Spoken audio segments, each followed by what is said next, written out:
आज जो टॉपिक है साइंस ऑफ पर्पस, ये मेरी एक ट्रेनिंग भी है, कॉरपोरेट ट्रेनिंग। बहुत ज़रूरी है कि हम पर्पस की अहमियत समझें, मकसद की अहमियत समझें। शुरू में तबलीगी जमात के साथ मैं काफ़ी अटैच था, मेरी एक जर्नी है। तो मेरा अटायर शुरू में ज़ाहिर है कि तबलीगी भाइयों को मैं बहुत पसंद करता था, अभी भी करता हूँ, ऐसी कोई बात नहीं। शुरू में ये मेरा ज़रा अटायर था। इट डज़ेंट मीन मैं इस अटायर के ख़िलाफ़ हूँ। अब ये बड़ा मॉडेस्ट अटायर है और मुझे पसंद है तबलीगी भाई। खैर, ये भी मेरी जर्नी का एक हिस्सा है, पिक्चर आप लोगों को दिखा रहा हूँ। और मैं काफ़ी एक्टिव था अपनी यूनिवर्सिटी में, इतना एक्टिव था मैं कि मैं CDES, एक cultural dramatic and entertainment society, उसका जो प्रेसिडेंट था मेरा बड़ा अच्छा दोस्त था। उसको मैं पकड़ लेता था, हाथ पकड़ के ले जाता था कैफ़े में या उसके कमरे में पहुंच जाता था। लिटरली मैंने उसके आगे हाथ जोड़ जोड़ के कहना कि यार बसंत फेस्टिवल ना कराओ, देखो ये होगा, इंटरमिंगलिंग ऑफ सेक्सेस होगी, लव जेल बनेगी, गाने डेडिकेट होंगे, तुम गुनाह का इर्तिकाब गुनाह करोगे, तुम्हें कल को पकड़ा जाएगा, वगैरह वगैरह जो नसीहत होती है। ओके, वो कभी सुन के चुप हो जाता था, कभी गुस्से हो जाता था बहुत ज़्यादा। उसने मुझे बहुत बड़ी बड़ी बातें भी सुनाई हैं सख्ती में। उस टाइम वो सिर्फ सुनता था, गुस्से होता था, मैं खामोश कर जाता था। कभी हमारी तलख कलामी भी हो जाती थी, नेचुरल है, दो दोस्त आपस में बात कर रहे हैं, थोड़ी तलख कलामी भी हो गई। अब माशाल्लाह तकरीबन आज से 2 साल पहले की बात है कि उसका मुझे मैसेज आता है आफ्टर 9 ईयर्स, तकरीबन ग्रेजुएशन के बाद कह लें, 9 तो नहीं, ग्रेजुएशन के 7 साल बाद। और वो मुझे मैसेज करता है कि मैं इस वक्त हॉस्पिटल बेड पे हूँ, मेरा एक्सीडेंट हुआ है बहुत बुरा, और आपकी सारी बातें मुझे रिवाइंड हो रही हैं, आपकी सारी बातें मुझे याद आ रही हैं, और मैं नमाज़ पढ़ना चाहता हूँ, मुझे बताएं मैं क्या करूँ। देखें, 7 साल बाद उसने मुझे मैसेज क्यों किया? क्योंकि उसको पता है कि सिंसेरिटी नज़र आई ना, कि यही बंदा आके मुझे समझाता था, थोड़ा सिंसेयर था मेरे साथ। बाकी दोस्तियाँ वो आहिस्ता आहिस्ता वाज़े होती जाती हैं, किन मकासद के लिए, फिर वो बड़ी सियासत होती, पॉलिटिक्स होती है, ब्ला ब्ला। तो anyway, so many people approach me, मेरे क्लास फेलोज, वो लोग जो मेरा मजाक उड़ाते थे। एक टाइम ऐसा था इस अटायर में, ये जो आपको अटायर नज़र आ रहा है, एक टाइम ऐसा था कि मेरे अपने दोस्त, मैं कॉरिडोर से गुजर रहा होता था और वो कहते थे आ गया मौलवी, आ गया मौलवी, आ गया। वो जान के गाने ऊंची कर देते थे, सिर्फ इसलिए, किस लिए? मुझे चढ़ाने के लिए। मैंने कभी माइंड नहीं किया, मैंने कहा ओके ठीक है ना। मैंने उन्हें कभी जाकर जो है वो एकदम कहा कि जी बंद कर दो, बंद कर दो। लेकिन खैर, दुख होता था, हर्ट होता था, इंसान है। आज वही दोस्त, माशाल्लाह वही दोस्त मुझसे पूछते हैं कि अब्बू बीमार हैं, उनके लिए कोई अज़कार बता दें, कोई दुआ बता दें, या कोई मसला दरपेश आया उन्हें कि मैं बैंक में इतने पैसे इन्वेस्ट कर रहा हूँ, मुझे बताओ इसकी शरई रूलिंग क्या है। ट्रस्ट था ना, और सिंसेरिटी उन्हें नज़र आई माशाल्लाह। तो नेवर जज, मैंने ये अपनी लाइफ में सीखा है कि मेरे ऐसे ऐसे दोस्त गुजरे हैं। कि मेरा एक दोस्त था फैसलाबाद में, वो भी मेरा चाइल्डहुड फ्रेंड है। जब मैं दीन की तरफ था, और अभी भी माशाल्लाह हूँ, मतलब जब नया नया आया, तो उसको मैं कहता था यार मेरे साथ नमाज़ पढ़। वो इस हद तक ऑफेंड हो जाता था मेरे ज़्यादा कहने से, क्योंकि ज़ाहिर है कभी कोई बंदा ज़्यादा भी कह देता है, कि उसने उससे मिलना जुलना छोड़ दिया। खैर, फिर मैंने कहा कि चलो थोड़ा हाथ होला रखते हैं। इस हद तक था कि वो मेरे साथ बाइक पे जाता था, हम कहीं जा रहे हैं, तो मैं उससे कहता था यार नमाज़ पढ़ते हैं, नमाज का टाइम हो गया, मगरिब का टाइम, मैं बाइक को साइड पे लगाता था, कहता था आओ नमाज़ पढ़ते हैं। और इस हद तक ढीठपन नज़र आता था मुझे कि वो बाइक पर बैठा रहता था, कहता था मैंने नहीं पढ़नी, और मैं पढ़ने चला जाता था। यानी एक कर्टिसी होती है ना, चलो आपने नहीं पढ़नी, लेकिन एक कर्टिसी है कि पढ़ लो, अब खड़ी कर दी है बाइक तो आ जाओ। लेकिन नहीं, बाइक पर बैठे रहना, नमाज नहीं पढ़नी। ये मैं आपको इसलिए नहीं बता रहा कि मैं उसको कोई डिफेम कर रहा हूँ, इसके पीछे एक मकसद है। मकसद ये कि मैंने उसको जज नहीं किया उस स्पॉट पे, उस टाइम पे, मैंने उसको टाइम दिया। आज वही लड़का मेरा बेस्ट फ्रेंड माशाल्लाह, वो 5 वक्त नमाज पढ़ता है। Okay, after 3-4 years. कैसे हुआ ये मुझे नहीं पता। ये मेरी दावत से हुआ, क्योंकि मैं तो लाहौर आ गया, मैं वहाँ नहीं जाता इतना, फैसलाबाद पहले हम वहाँ पे थे, अब्बू की ट्रांसफ़र वहाँ पे थी। कैसे हुआ, क्यों हुआ, आई डोंट नो, लेकिन बस हो गया। So everyone has a past, everyone has a future. हमें कभी जज नहीं करना चाहिए, गिव अप नहीं करना चाहिए, वेरी इंपॉर्टेंट। मैंने ऐसे ऐसे लोग GIK के चेंज होते देखें कि यू विल बी अमेज्ड। आप कहेंगे इम्पॉसिबल है, अगर मैं उनकी पुरानी पिक्चर आपको दिखाऊं आप कहेंगे कि मैं नहीं मानता ये वो है। ओके, सो सम पीपल, उनको कोई हादसा होता है, कोई मसला होता है, दे स्टार्ट टू थिंक, उन्हें एक पर्पज़ मिलता है, उस पर्पज़ को फिर वो मज़ीद सर्च करते हैं and so on and so fourth.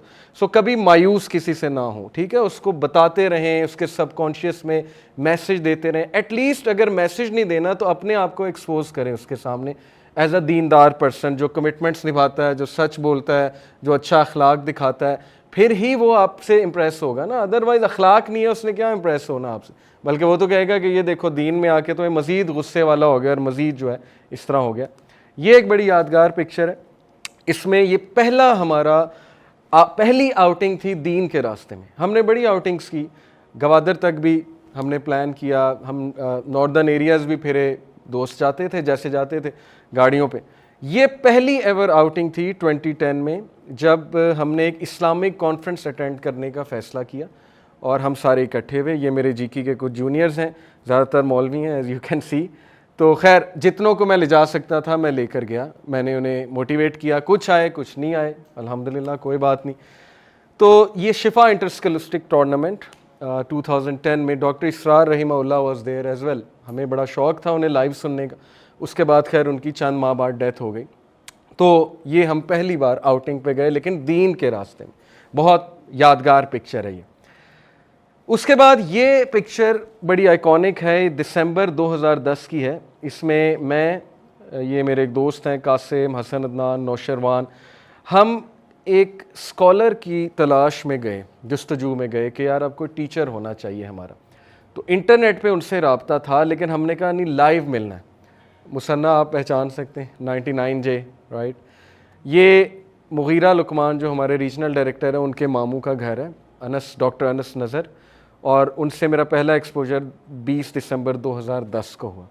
और उसके बाद रिश्ता ऐसा बना कि माशाल्लाह बिल्कुल बड़े भाई हैं, और जब भी कोई मैं डिस्कशन करनी होती मैं उनके पास जाता हूँ। रीज़न उनका अखलाक है, मेनली उनका अखलाक है। इल्म तो माशाल्लाह वो तो क्या मैं तारीफ़ करूँ यहाँ सबके सामने, इल्म तो है ही, लेकिन मेनली अखलाक। जितना प्यार, जितनी नॉन जजमेंट उन्होंने मुझे दिखाई, जिस तरह उन्होंने मुझे डील किया शुरू में, मेरे सवालात को डील किया, मैंने उन्हें इतना बग करता था मैं कि मैं उन्हें रात 10 बजे भी कॉल कर देता था और वो उठाते थे। यू वॉन्ट बिलीव कि एक बार मैं 10:30 बजे उनसे रात को मिलने चला गया और मैंने उन्हें कॉल किया, अनस मैं बाहर खड़ा हूँ, और वो स्लीपिंग सूट में बाहर आए और मैं इतना शर्मिंदा हुआ। लेकिन उन्होंने क्यों बाहर आए कि नहीं वो उसका कोई सवाल होगा, he could have ignored my call, ठीक है। तो ये सिंसेरिटी है ना, ये सिंसेरिटी जब नज़र आती है तो इंसान एक बंदे के साथ अटैच होता है। तो खैर ये बड़ी यादगार तस्वीर है। अब ये जर्नी का अगला हिस्सा है। पहला हिस्सा था सेल्फ़ स्टडी, तकरीबन 3 साल सेल्फ़ स्टडी, सेल्फ़ रिफ्लेक्शन, मुख्तलिफ़ जमातों में बैठना, तबलीगी जमात में, कुरान अकेडमी वगैरह वगैरह, इस तरह अटैच होना। लेकिन ये पहला मेरी कोशिश थी कोई उस्ताद ढूंढने की। तो खैर अनस भाई से मुलाकात हुई।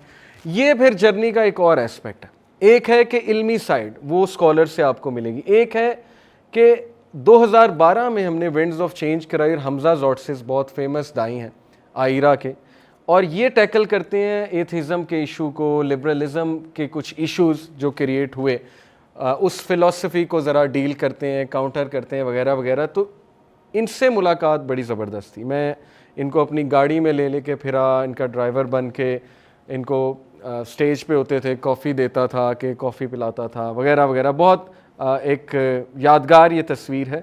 तो इनसे मैंने बड़ा सीखा, ये वाली साइड मैंने इनसे सीखी कि science and Quran, modern science and Quran, what should be our approach, और एक एथियस्ट को कैसे कायल करना है दीन के हवाले से, क्रिश्चियन से कैसे डिबेट करनी है वगैरह वगैरह। ये मेरी अब एक और डायमेंशन खुली स्कॉलरली बॉडी के साथ बैठने के बाद। This is another dimension. फिर ये हमारा पहला इंटरनेशनल टूर है इन द वे ऑफ अल्लाह। मतलब लोग आज ये समझते हैं कि मैं एक कमरे से उठा और कमरे से उठ के यहाँ डायरेक्ट सोफे पे आ गया और टॉक देने लग गया डायरेक्ट। ये हमारा पहला इंटरनेशनल टूर है शारजा। ये शारजा की पिक्चर है। यहाँ मैं क्या करने गया था, पब्लिक स्पीकिंग की ट्रेनिंग लेने गया था कि मेरा इरादा बना कि स्कॉलर्स के पास बैठे हैं, अकीदा पढ़ा है, फ़िक़्ह पढ़ी है, और एक हमजा जॉर्ट्सिस वाली साइड देखी है। अब हाउ अबाउट ट्राई दावा, अब चलो दावा की बात करते हैं। तो निसार नादियाद वाला इंडियन एक माशाल्लाह बड़े अच्छे मुखलिस पब्लिक स्पीकर भी हैं, एंटरप्रेन्योर भी हैं, IRF में बहुत रहे, डॉक्टर जाकिर नाइक के साथ अभी तक आते हैं इनके लेक्चर्स। उन्होंने हमें बग़ैर मुआवजे के उन्होंने यहाँ तक ऑफ़र की थी तुम्हारे टिकट्स भी मैं कराऊंगा। जब देखें आपका मिशन क्लियर है ना, आपका पर्पस क्लियर है, फिर अल्लाह वो वेज बनाता है कि आप सोच भी नहीं सकते। लोग मशवरा लेते हैं ना हमसे कि मैं क्या करूं, मैं दीन का काम करना चाहता हूं, मैं क्या करूं। मैं कहता हूं सजदे में गिरो और अल्लाह को बताओ, और उसके बाद देखो क्या वंडर्स होंगे। ये कौन कनेक्ट कर रहा है? निसार नादियात वाला को किसने हमसे कनेक्ट किया? किसने उनको ये ऑफ़र हमें कराई उनके थ्रू कि आ जाओ, मैं टिकट्स भी तुम्हारे करता हूँ। लेकिन हमने कहा नहीं, टिकट्स हम कर लेंगे। He arranged our hotel stay. Imagine करें वो बंदा हमसे पैसे मांग सकता था, अच्छे खासे ट्रेनर है, बग़ैर किसी लालच के, बग़ैर मुआवजे के। अभी तक मेरी बात होती है, अभी परसों उनका मैसेज आया वैसे ही हाल चाल का, मुझे एडवाइस भी करते रहते हैं, जहाँ देखें कि मुझसे कोई मिस्टेक हो रही है मुझे बता देते हैं। ये रिश्ता कि बग़ैर पैसे के ट्रेनर हैं, बग़ैर मुआवजे के, ये कैसे पॉसिबल है? आज के कैपिटलिस्ट दौर में इस तरह के लोग कैसे मिलते हैं? क्या आपको अल्लाह नहीं नज़र आ रहा है इस सब में? लोग कहते हैं अल्लाह का प्रूफ दो, साइंटिफिक एविडेंस दो अल्लाह का। ये क्या है? ये अल्लाह का प्रूफ नहीं है कि मुझ जैसा लड़का उठता है यूनिवर्सिटी से और वो एक इरादा करता है कि मैंने दीन का काम करना है, और अल्लाह उसे कनेक्ट किए जा रहा है हमजा जॉर्डसिस से, अनस नज़र से, निसार नादियात वाला से। उसका पर्पज़ अल्लाह आसान करता जा रहा है। और एक कुरान की वो ये सूरह अनकबूत की आया है कि जब तुम हमारे रास्ते में जिद्दोजहद करोगे तो फिर हम तुम्हारी मदद करेंगे। तो ये बड़ी आइकॉनिक पिक्चर है। खैर, पब्लिक स्पीकिंग ट्रेनिंग ली, होस्टिंग की ट्रेनिंग ली माशाल्लाह उनसे। इवन दो मैं पब्लिक स्पीकिंग में पहले से था, लेकिन ज़ाहिर है कि दावा की पब्लिक स्पीकिंग में थोड़ी सीखना चाह रहा था। थिएटर्स वगैरह तो पहले से करते आ रहे।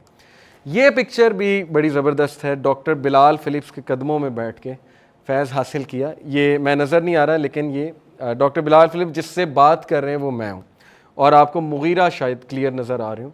ये पिक्चर में डॉक्टर बिलाल फ़िलिप्स के पास मीटिंग का ये मकसद था कि हम उन्हें यूथ क्लब की वर्किंग बता रहे थे और उनसे कह रहे थे कि अगर आपको कोई मिस्टेक नज़र आती है हमें बताएं, अगर हमारी मेथडोलॉजी में कोई मिस्टेक है आप हमें गाइड करें। फिर इन्होंने हमसे डिस्कस किया कि यूथ क्लब और IOU कोलैबोरेट करते हैं आपस में। आप अपने लड़के हमें एज स्टूडेंट्स दें, हम आपके यूथ क्लब को अपना सेंटर बनाते हैं, एग्जामिनेशन सेंटर बनाते हैं, हम आपको कुछ स्कॉलरशिप्स भी देंगे वगैरह वगैरह।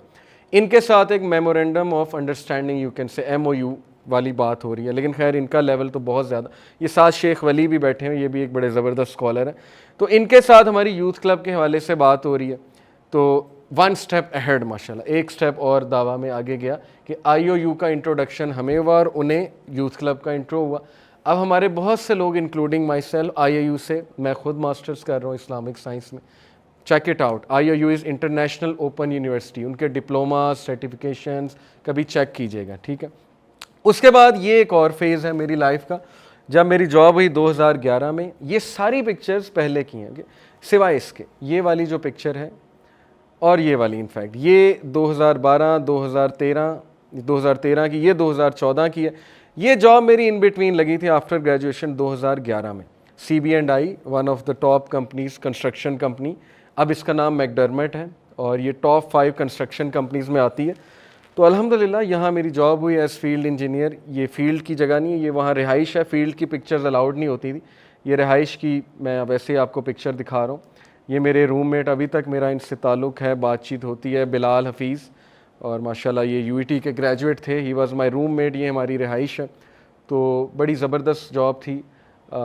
फील्ड जॉब बहुत ज़बरदस्त इस तरह होती है कि 3 टाइम आपको बुफ़े अपनी पसंद का खाना मिलता है और सैलरी माशाल्लाह बहुत अच्छी होती है। Career job, full career job.